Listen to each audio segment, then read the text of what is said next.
सतनाम श्री वाहिगुरु साहिब जी। सतनाम श्री वाहिगुरु साहिब जी। राग गौड़ी बैरागण कबीर जी। एक ओंकार सतगुरु प्रसाद। जीवत पितर न माने को मुँह सिराध कराई।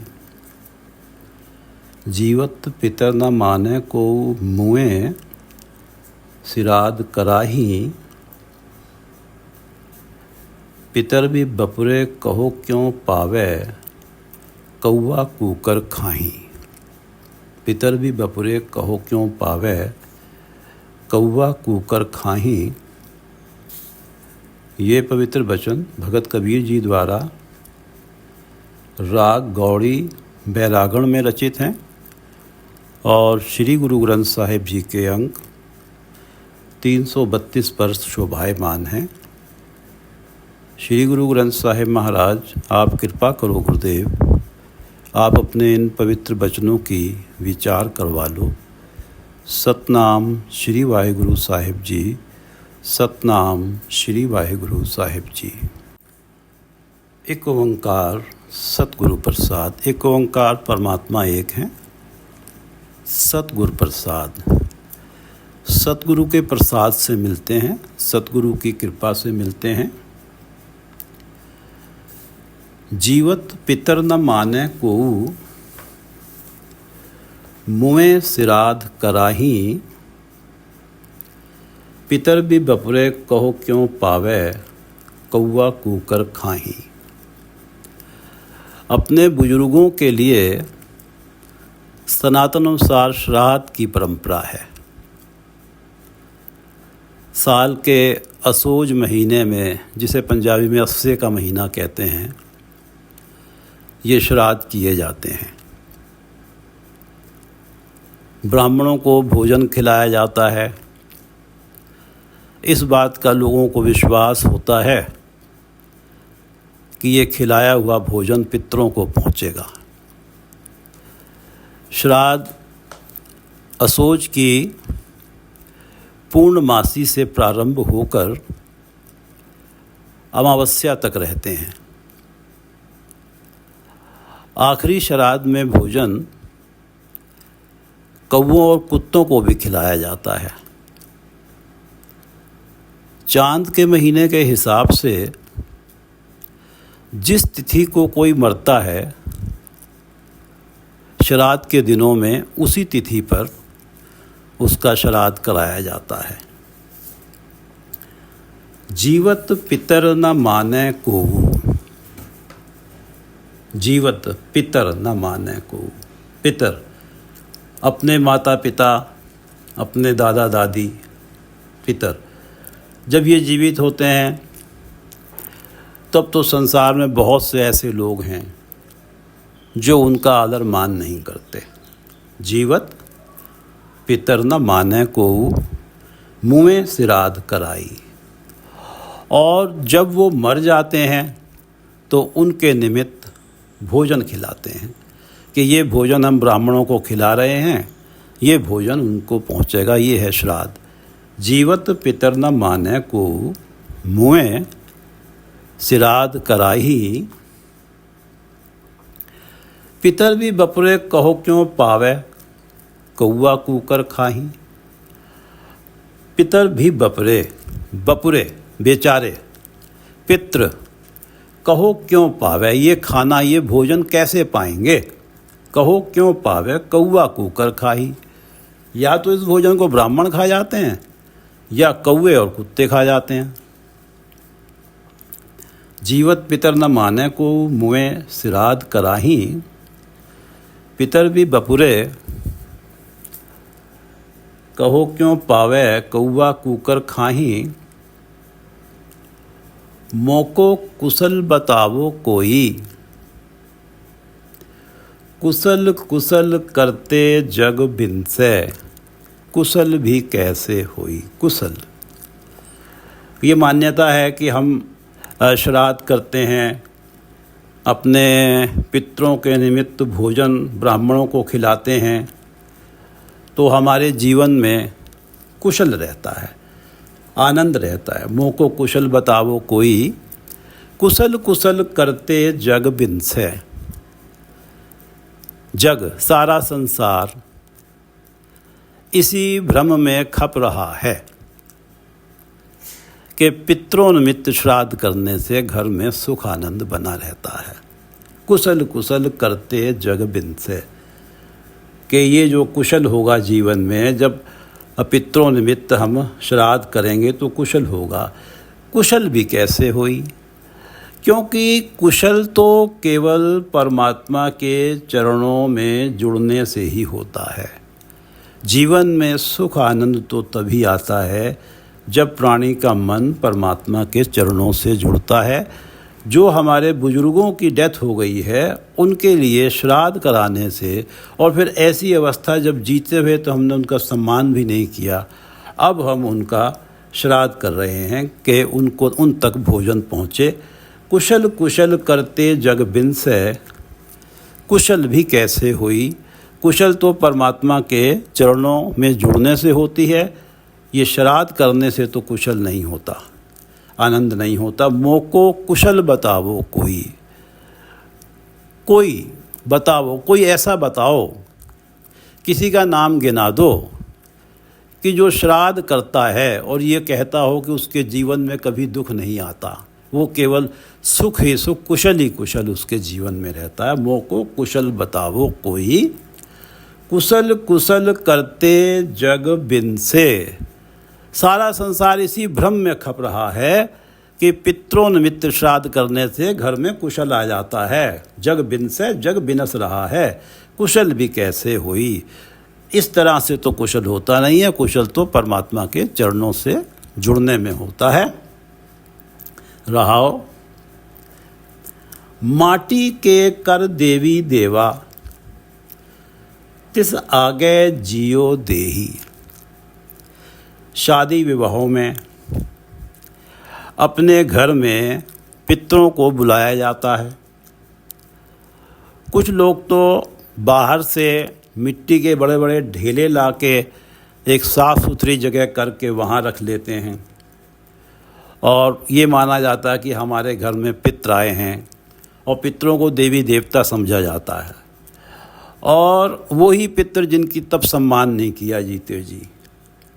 और कुछ लोग उनकी मिट्टी की मूर्तियां बना लेते हैं देवी देवताओं की, और ये होता है कि जिस लड़के की शादी है वो भी उनके आगे मत्था टेकता है, और घर में खुशियों का माहौल होता है। और पुराने टाइम में तो ये हिंदू परिवार जो थे, जो पूरी तरह से श्राद्ध को मानते थे,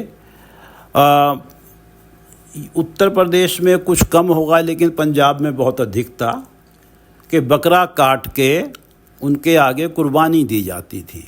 तिस आगे जियो देही, जियो बकरा जीवित है, वो उनके आगे उसकी बलिदान कुर्बानी दी जाती थी। माटी के कर देवी देवा, मिट्टी के देवी देवा बना लिए जाते हैं। बुजुर्गों को घर पे ला के या तो मिट्टी के बना दिए जाते हैं या ऐसे ही ढेले घर में रख दिए जाते हैं। माटी के कर देवी देवा, तिस आगे जियो देही। ऐसे पितर तुम्हारे कहिए, आपन कहा न लेही। कबीरदास जी सीधी सीधी बात कर रहे हैं, इस श्राद्ध की परंपरा को का खंडन कर रहे हैं। ऐसे पितर तुम्हारे कहिए, कि तुम्हारे पितर ऐसे हैं, इतने विवश हैं। ऐसे पितर तुम्हारे कहिए, आपन कहा ना लेई। वो आप तो कुछ कह ही नहीं पाते कि मुझे ये चाहिए, आपकी जो मर्जी आ रही है वो उन्हें दिए जा रहे हैं। माटी के कर देवी देवा,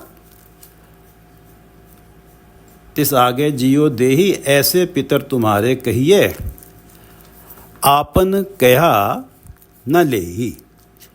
आपन कहा न लेही।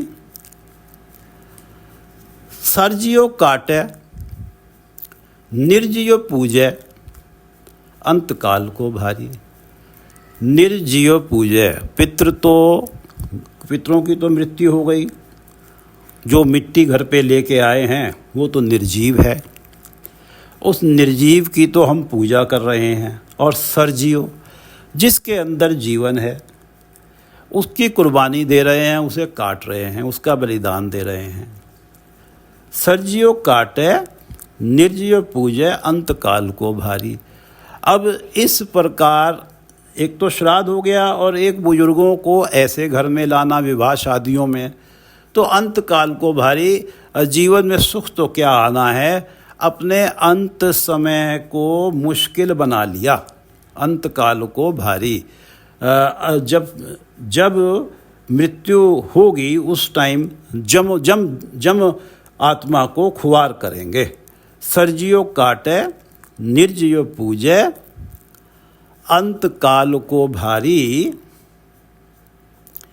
राम नाम की गत नहीं जानी, भय डूबे संसारी। ऐसे लोगों को राम नाम की गत, उस आत्मिक अवस्था की समझ नहीं होती जो प्रभु सिमरने से बनती है। राम नाम की गत नहीं जानी। राम नाम सिमरने से जो गत, जो अवस्था बनती है, उस अवस्था को ऐसे लोगों ने जाना नहीं, जो इस कार्य में लगे रहे कि सर्जियो काटे निर्जियो पूजे अंतकाल को भारी। राम नाम की गत नहीं जानी कि राम नाम जपने से कितनी ऊंची आत्मिक अवस्था बनती है। भय डूबे संसारी, और लोग भय डूबे संसारी, लोकाचारी रस्मों के डर से कि ये तो समाज में व्याप्त है, अगर हमने ये नहीं किया तो जाने क्या हो जाएगा। लोकाचारी रस्मों के डर से इस संसार सागर में डूब रहे हैं। भय डूबे संसारी, भय है भाई सारा समाज तो ये कार्य कर रहा है और मैं ना करूं तो शायद मेरा नुकसान हो जाए। और इस तरह से ये जो अंतकाल को भारी वाला कार्य कर रहे हैं और ये भव सागर में डूबने वाली अवस्था बनती है। राम नाम की गत नहीं जानी, क्योंकि राम नाम की वैल्यू को समझा नहीं कि राम नाम अगर जपा जाए तो आत्मिक जीवन ऊंचा हो जाता है, सारे भ्रमों से, सारे डरों से मुक्त हो जाता है प्राणी। राम नाम की गत नहीं जानी, भय डूबे संसारी। देवी देवा पूजय डोले। मिट्टी के देवी देवता बनाए हैं, पितृ तो मर गए हैं, उन देवी देवताओं में जीवन तो है नहीं, ना ही वो देवी हैं ना देवता हैं। उनके आगे नमस्कार कर रहे हैं, उनकी पूजा कर रहे हैं। कबीरदास जी कह रहे हैं देवी देवा पूजय, जो मिट्टी के खुद बनाए हैं। डोले, अब जब व्यक्ति उस निराकार परमात्मा के रहते हुए, उस परमात्मा के रहते हुए जो साकार रूप में जो कुछ भी है उसके अंदर मौजूद है, वो परमात्मा जो सर्वत्र है, उस परमात्मा के होते हुए मिट्टी के बना के देवी देवता उनके आगे नमस्कार, उनकी पूजा कर रहा है, तो इसका अर्थ क्या है कि उसका विश्वास परमात्मा से डोल गया कि परमात्मा मुझे सुख दे नहीं सकता, पार ब्रह्म नहीं जाना। ये नहीं जाना कि असली कुशल देने वाले पार ब्रह्म हैं, परमात्मा हैं। और ये जाना ही नहीं, इसीलिए तो देवी देवताओं पे भरोसा रखे बैठे हैं, उनसे कुशल मांग रहे हैं कि जो विवाह का कार्य चल रहा है, आप आए हैं, आप आशीर्वाद देंगे तो तब हमारा विवाह का कार्य निर्विघ्न समाप्त होगा। तो देवी देवा पूजय डोले, उनका विश्वास परमात्मा में डोलता है, पार ब्रह्म नहीं जाना। उन्होंने ये नहीं जाना कि पार ब्रह्म ही सच्चा कुशल जीवन में लाते हैं। कहत कबीर अकुल नहीं चेतया, बिख्या स्यों लपटाना। अब ये मिट्टी के देवी देवता बना के उनकी पूजा करना, ये सोचना कि हमारे जीवन में सुख हो जाएगा, ये बिख्या स्यों लपटाना है। बिख्या माया, माया से लिपटे रहना है। और माया से लिपटे रहने में क्या होता है कि कहत कबीर अकुल नहीं चेतया, वो परमात्मा जिसकी ना कोई जात है ना कुल है, उस परमात्मा को तो चित्त में लाए नहीं। और बिख्या स्यों लपटाना, माया से लिपटे रहे। ये हश्र बताया है भगत कबीर जी ने, जो श्राद्ध करके ये समझते हैं कि हमने अपने बुजुर्गों की सेवा कर दी है और उससे हमारे जीवन में सुख आनंद कुशल होगा।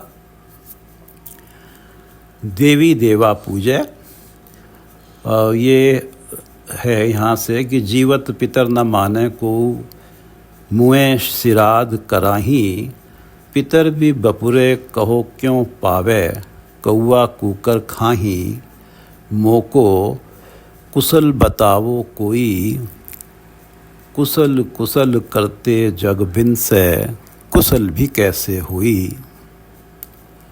माटी के कर देवी देवा, तिस आगे जियो देही, ऐसे पितर तुम्हारे कहिए, आपन कहा न लेही। और सर्जियो काटे निर्जियो पूजे, अंत काल को भारी, राम नाम की गत नहीं जानी, भय डूबे संसारी। देवी देवा पूजे डोले, पार ब्रह्म नहीं जाना, कहत कबीर अकुल नहीं चेतया, बिख्या स्यों लपटाना। देवी देवा पूजे डोले, पार ब्रह्म नहीं जाना, कहत कबीर अकुल नहीं चेतया, बिख्या स्यों लपटाना। गौड़ी। जीवत मरे, मरे फुन जीवे, ऐसे सुन समाया। जीवत मरे, विकारों के प्रति जिसका मन मर जाता है, जीते जी। जीवत मरे, मरे फुन जीवे, वो मरे फुन जीवे, फुन पुनः उसके बाद जीवे, सच्चा जीवन जीता है। जीवत मरे, मरे फुन जीवे, ऐसे सुन समाया। सुन, वो अवस्था जिसमें किसी प्रकार के संकल्प विकल्प नहीं उठते, जिस अवस्था में मन कामादिक विकारों की तरफ दौड़ता नहीं है, ये शून्य की अवस्था है। जो व्यक्ति का मन जीते जी विकारों की तरफ से मर जाता है, वो ही शून्य में समाता है। और शून्य में समाना, जहाँ संकल्प विकल्पों से रहित जो अवस्था है, वो परम पद है। और शून्य में समाना ही परमात्मा के चरणों में लीन होना है। जीवत मरे, मरे फुन जीवे, ऐसे सुन समाया। अंजन माहे निरंजन रहिए, बहुड़ न भव जल पाया। अंजन माहे, माया में रहता हुआ।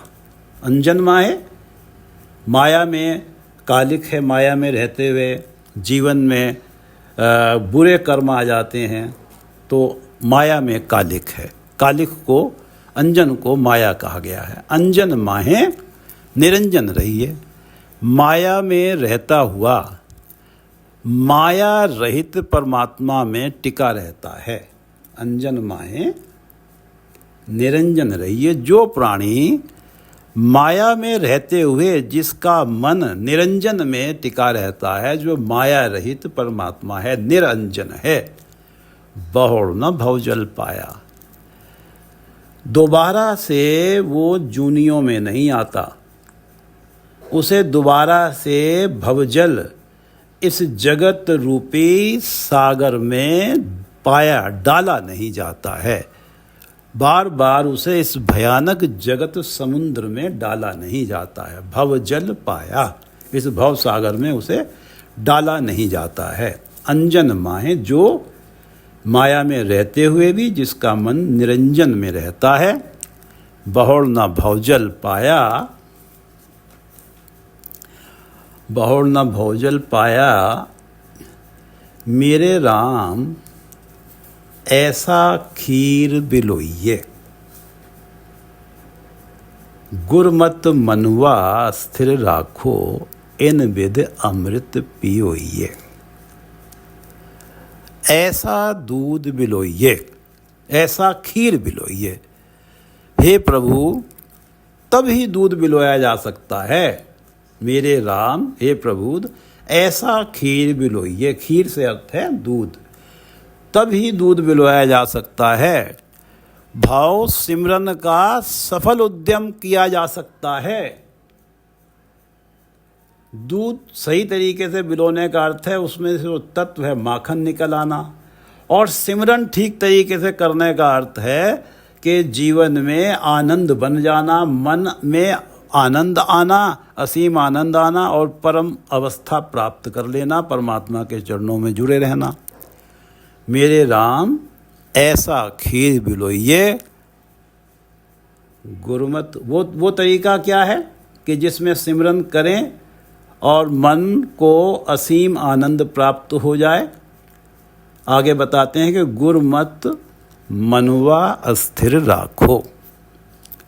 गुरु की मत सुनो और अपने मन को स्थिर रखो, उसे डोलने मत दो, विकारों की तरफ मत जाने दो। विकार ही परमात्मा के से जुड़ाव को तोड़ते हैं। गुरमत मनुआ अस्थिर राखो। गुरु की मत लेके, गुरु की मत को मान के अपने मन को परमात्मा के चरणों में टिकाओ। इन विध अमृत पियो। ये है तरीका कि जैसे कहा है कि ऐसा खीर बिलोइये। दूध को इस तरह से बिलोना है, नाम को इस तरह से जपना है कि असीम आनंद जीवन में आए। इन विध अमृत पियोइये। तो इस तरीके से गुरु की मत लेके मनुवे को टिका के जो ये तरीका है, अमृत पिया जा सकता है, नाम अमृत पिया जा सकता है और जीवन में वो असीम आनंद आ सकता है जिस असीम आनंद को जब जिसे मिलता है वो ही जानता है, वो शब्दों में उसे बयान नहीं कर पाता। ऐ मेरे राम ऐसा खीर बिलोइये। गुरमत मनुआ स्थिर राखो, इन विध अमृत पियोइये रहाओ। गुर के बाण बजर कल छेदी, प्रगटया पद पर गासा। गुर के बाण गुरु का जो शब्द रूपी उपदेश रूपी बाण है। बजर कल छेदी, कल ये जो मन है इस माया के प्रभाव में भटकता रहता है। कल इस मन की भटकन को, ये जो मन की भटकन है ये बजर है, बहुत ही सख्त है और इस भटकन को गुरु के शब्द रूपी बाण से जिसने छेद दिया। गुर के बाण बजर कल छेदी, यानी कि इस भटकन को छेद दिया और मन की भटकन समाप्त हुई, अब मन टिक गया। कि जैसे पहले कहा गया है कि गुरमत मनुआ स्थिर राखो। गुर के बाण बजर कल छेदी, ये बहुत बजर इस तरह से है, सख्त है कि जाने कितने ऋषि मुनि हो गए, इस मन की भटकन से बच नहीं पाए। और ये भटकन सिर्फ गुरु के उपदेश रूपी बाण से ही छेदी जा सकती है। प्रगटया पद परगासा, और उसके अंदर प्रकाश पद पैदा हो जाता है। प्रगटया पद परगासा। जहाँ ऐसा आत्मिक प्रकाश हो जाता है कि वो फिर माया के अंधेरों में नहीं फंसता। प्रगटया पद परगासा। एक ऐसी अवस्था, एक ऐसा पद प्राप्त हो जाता है कि जीवन में ज्ञान का प्रकाश आ जाता है, वो प्रकट ही हो जाता है अंदर, और फिर दोबारा वो माया में फंसता नहीं है। वो प्रकाश, वो ज्ञान, वो अवस्था, वो पद हृदय के अंदर टिक ही जाता है। वो आत्मिक अवस्था स्थायी हो जाती है जब गुरु के बाण के द्वारा बजर कल को छेद दिया जाता है। गुरु के बाण बजर कल छेदी। जिस मनुष्य ने गुरु के शब्द रूपी तीर से कल को छेद दिया, मन की भटकन को छेद दिया, मार दिया मन की भटकन को, उसके अंदर प्रकाश पद पैदा हो जाता है। जहाँ ऐसा आत्मिक प्रकाश हो जाता है कि वो फिर माया के अंधेरों में नहीं फंसता। गुरु के बाण बजर कल छेदी, पाया प्रगटया पद परगासा। सकत अंधेर जेवड़ी भ्रम चूका। जैसे कि जेवड़ी भ्रम चूका, निश्चल सेवघर बासा। अंधेर जेवड़ी भ्रम। अंधेरे में जेवड़ी रस्सी को भ्रम के कारण व्यक्ति सांप समझ बैठता है, और ज्यों ही प्रकाश होता है ये भ्रम चूक जाता है। और इसी तरह से सकत अंधेर, सकत है माया, माया के अंधेरे में जो ये भ्रम में फंसा हुआ था कि संसार के सुखों में ज़्यादा से ज़्यादा आनंद प्रकट कर लूं, और ये आनंद जो है उसका ये जो भ्रम है कि माया के सुखों में ही सच्चा आनंद है, ये भ्रम समाप्त हुआ। ये चूक कैसे गया उस प्राणी का कि गुर के बाण बजर कल छेदी, क्योंकि उसके मन की भटकना मर गई, मन का डोलना मर गया, माया के सुखों की तरफ जाना बंद हो गया। तो माया का जो अंधेरा था वो चूक गया, खत्म हो गया। निश्चल शिव घर बासा, क्योंकि गुरु के बाण ने ये कार्य किया, और निश्चल शिव घर बासा। परमात्मा शिव हैं, कल्याणकारी हैं। परमात्मा वो हैं जिनके चरणों में केवल सुख ही सुख है।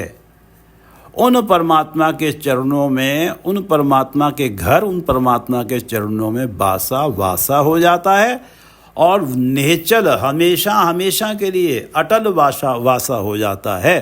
सकत अंधेर जेवड़ी भ्रम चूका। और ये सब गुरु के बाण से संभव हुआ कि गुरु के बाण बजर कल छेदी, प्रगटया पद परगासा। सकत अंधेर जेवड़ी भ्रम चूका, चूका समाप्त हो गया। निश्चल शिव घर बासा, निश्चल शिव घर बासा। तिन बिन बाणे धनख चढ़ाइए, ए जग बेदया भाई। तिन बिन बाणे, जिसने गुरु शब्द रूपी तीर का आसरा लिया है, उसने मानो तीर कमान पे चढ़ाए बिना ही इस जगत प्रपंच को बेद दिया है, जो प्रपंच परमात्मा से दूर ले जाता है। और ये जो उसने बेधा है परमात्मा के शब्द रूपी, गुरु के शब्द रूपी तीर से, तो इसका प्रभाव ये हुआ कि उसके ऊपर माया कभी हावी होती ही नहीं है। तिन बिन बाणे धनख चढ़ाइए। अब गुरु का जो शब्द रूपी बाण है बाण तो, तीर तो लगा ही नहीं अंदर, लेकिन वो बाण का उपदेश का कार्य हुआ, शब्द का कार्य हुआ, उपदेश का कार्य हुआ। तो उस प्राणी ने बिन बाणे धनक चढ़ाइए, धनक कमान के ऊपर तो बाण चढ़ाया ही नहीं, बिन बाणे धनक चढ़ाइए, ये जग बेदया भाई। इस जगत में जो माया का प्रभाव है उसको बेद दिया है। जिसके ऊपर गुरु के बाण बजर, पिछली पंक्ति में था कि गुर के बाण बजर कल छेदी, प्रगटया पद प्रकाशा, और सकत अंधेर जेवड़ी भ्रम चूका, नेचल शिव घर बासा। सकत अंधेर जेवड़ी भ्रम चूका, कि जब ये भ्रम समाप्त हो गया कि माया के सुखों में ही, विकारों में ही अच्छा सच्चा आनंद है, तो मन में परमात्मा का नाम आया, नाम सिमरन किया गया, और उस नाम सिमरन की वजह से शिव घर बासा निहचल हो गया। प्रभु जो कल्याणकारी हैं उनके चरणों में निहचल बासा हो गया। और तिन बिन बाणे धनक चढ़ाइए, ए जग बेधया भाई। तो उसने बाण के ऊपर, धनुष के ऊपर तो बाण चढ़ाया ही नहीं, और ये जग बेदया भाई। इस जगत में जो विकारों की लहरें उठती हैं, माया का मोह है, उन विकारों की लहरों को और उन माया के मोह को बेद दिया। दह दिस बूढ़ी पवन झुलावे, डोर रही लिव लाई। बूढ़ी से अर्थ है पतंग। पवन झुलावे दह दिस, पवन हवा उसे दशों दिशाओं में इधर उधर डोलाती है। दह दिस बूढ़ी पवन झुलावे, डोर रही लिव लाई। अब पतंग डोर के साथ बंधी हुई है, डोर रही लिव लाई। दह दिस बूढ़ी पवन झुलावे। पवन क्या है कि इस जीवन में रहते हुए संसारिक काम काज तो करने ही हैं। दुनिया वाले काम काज रूपी हवा, पवन, दुनिया वाले काम काज रूपी हवा उसकी जिंदगी की पतंग को दसों तरफ ले जाती है। दह दिस पवन झुलावे। दुनिया वाले काम काज रूपी हवा उसकी जिंदगी की पतंग को दसों तरफ ले जाती है। वो हर तरफ जाता है, वहाँ भी उसे जाना होता है जहाँ माया ही माया है, लेकिन जीवन निर्वाह के लिए वो काम काज करता है। जीवन निर्वाह के लिए उसे काम काज तो करना ही है और माया में पड़ना ही है, पर उसके ध्यान की डोर जो है प्रभु के साथ जुड़ी रहती है। डोर रही लिव लाई, दह दिस बूढ़ी पवन झुलावे। ये जो संसार रूपी काम काज की जो पवन है, उसकी जो पतंग है, जीवन रूपी पतंग को इधर उधर ले जाती है, सब जगह ले जाती है, लेकिन उसका जो ध्यान है परमात्मा के चरणों में लगा रहता है। जिसके गुर के बाण बजर कल छेदी। दह दिस बूढ़ी पवन झुलावे, डोर रही लिव लाई। तिन बिन बाणे धनक चढ़ाइए, ये जग बेदिया भाई। दह दिस बूढ़ी पवन झुलावे, डोर रही लिव लाई। उन मन मनुआ सुन समाना, दुविधा दुर्मत भागी। उन मन अवस्था है विरह की अवस्था, कि हमेशा एक मन में बहुत तड़प है परमात्मा से मिलन की। उस मनुष्य का मन विरह अवस्था में पहुंचकर सुन में समा जाता है। उन मन मनुआ, उसका जो मन है जिसकी डोर रही लिवलाई, उसका मन उन्मन है विरह अवस्था में पहुंचकर शून्य में समा जाता है। शून्य जहाँ मन की भटकन समाप्त है, मन विकारों की तरफ जाता नहीं है। दुविधा दुर्मत भागी, दुविधा वाली जो दुर्मत है, बुद्धि है, बुरी बुद्धि जो है कि परमात्मा को छोड़कर दूसरी जगहों से संसारिकता में से सच्चा सुख तलाशना, ये जो दुविधा है ये भाग जाती है। ये इसलिए भाग जाती है कि यहाँ ये अवस्था बनी है कि दह दिस बूढ़ी पवन झुलावे डोर रही लिव लाई। पहले ये लाइन थी कि तिन बिन बाणे धनक चढ़ाइए यो जग बेधिया भाई, दह दिस बूढ़ी पवन झुलावे डोर रही लिव लाई। उन मन मनुआ, जब डोर लगी ही रही, ध्यान लगा ही रहा, तो उन मन मनुआ, मन में मिलन की तड़प पैदा हो गई, उन्मन वाली अवस्था पैदा हो गई, मिलन की तड़प हो गई, शून्य समाना। और वो जो गुरु के बाण बजर कल बेधी, तो मन जो है, मन की भटकना समाप्त हो गई। कोई विचार, कोई इस तरह के विकारों की तरफ जाने वाले विचार भावनाएं उठती ही नहीं हैं, शून्य की अवस्था बन गई। और दुविधा दुर्मत भागी, और दुविधा वाली जो दुर्मत है वो जीवन से निकल गई। अब यही अवस्था बनी है कि सुख तो मिलना है प्रभु चरणों में लीन होके ही।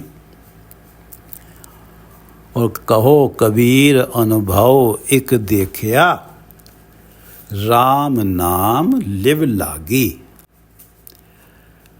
वो एक आश्चर्य चमत्कार अपने अंदर देख लेता है वो प्राणी, जिस प्राणी की पहले बात हुई है कि उन्मन मन हुआ सुन समाना दुविधा दुर्मत भागी।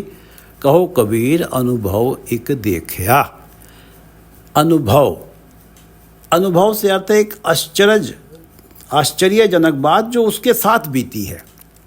कहो कबीर अनुभव एक देखिया, उसने एक आश्चर्य चमत्कार अपने अंदर देखा है कि राम नाम लिव लागी, कि अब जो है राम के नाम के साथ ऐसी लिव लगी है कि वो डोलती ही नहीं है।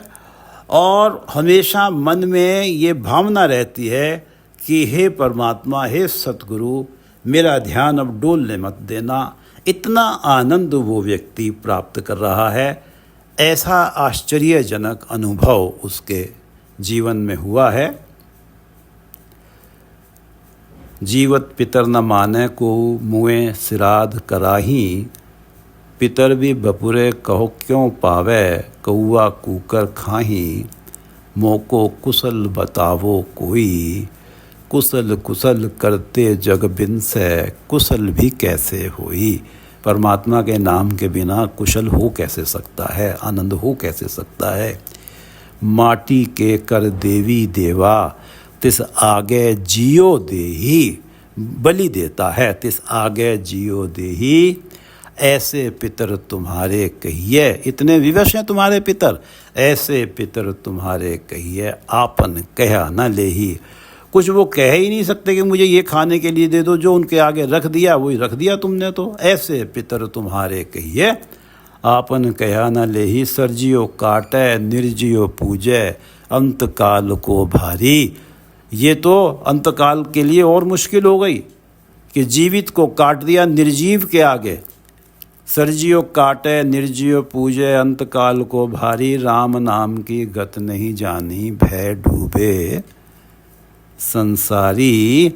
देवी देवा पूजे डोले, तो ये तो डोल नहीं हो गया, जो मिट्टी के देवी देवता बना के उनके पूजा कर रहा है, परमात्मा से डोल गया। देवी देवा पूजे डोले, पार ब्रह्म नहीं जाना। ये नहीं जाना कि पार ब्रह्म ही सुख कुशल आनंद दे सकते हैं। कहत कबीर अकुल नहीं चेतया, बिख्या स्यों लपटाना। अकुल नहीं चेतया, जो देवी देवा पूज रहे हैं मिट्टी के, अकुल नहीं चेतया, जिस परमात्मा का कोई कुल जात नहीं है, उसे तो चित्त में लाए नहीं और माया से ही लिपटे रहे। देवी देवा पूजे डोले, पार ब्रह्म नहीं जाना। कहत कबीर अकुल नहीं चेतया, बिख्या स्यों लपटाना। जीवत मरे मरै फुन जीवै ऐसे सुन समाया। जीवत मरै मरै फुन जीवे, जीते जी विकारों की तरफ से मर जाना ही जीवन है। जीवत मरै मरै फुन जीवे, जीवे ऐसे सुन समाया। अंजन माहे निरंजन रहिए, बहुड़ न भवजल पाया। माया में रहते हुए निरंजन के साथ जुड़ा रहे जो प्राणी, वो दोबारा से भवजल में नहीं आता। मेरे राम ऐसा खीर बिलोइए। दूध को इस तरीके से बिलोना है कि उसमें से तत्व निकले। वो कैसे, राम नाम कैसे सिमरना है? गुरमत मनुवा अस्थिर राखो, इन बिद अमृत पियोइए। गुर कै बाण बजर कल छेदी, प्रगटया पद परगासा। सकत अंधेर जेवड़ी भ्रम चूका, निहचल शिव घर बासा। तिन बिन बाणे धनुख चढ़ाइए, एहो जग बेधया भाई। तिन बिन बाणे धनुख चढ़ाइए, एहो जग बेधया। जगत का प्रपंच, माया का प्रपंच बेध दिया। तिन बिन बाणे धनक चढ़ाइए, एहो जग बेधया भाई। दह दिस बूढ़ी पवन झुलावे। सारे काम काज कर रहा है, इधर उधर जा रहा है, डोर रही लिबलाई। ध्यान परमात्मा के चरणों से जुड़ा हुआ है, और अब ध्यान जुड़ा हुआ है तो उन मन मनुआ सुन समाना। ध्यान जुड़ा हुआ है तो विरह की अवस्था बन गई, परमात्मा से मिलन की तड़फ पैदा हो गई, उन्मन अवस्था बन गई। उन्मन मनुआ सुन समाना, क्योंकि गुरु के बाण से मन की भटकना तो मर गई और शून्य हो गए मन में। अब विचार नहीं है जो भटकाने वाले, अब परमात्मा के चरणों से जुड़ा हुआ है। और दुविधा दुर्मत भागी, दुविधा वाली दुर्मत जीवन से दूर हो गई। और कहो कबीर अनुभव की देखिया, राम नाम लिव लागी। उन्मन मनुआ सुन समाना, दुविधा दुर्मत भागी। कहो कबीर अनुभव एक देखिया, राम नाम लिव लागी। वाहिगुरु जी का खालसा, वाहिगुरु जी की फतेह।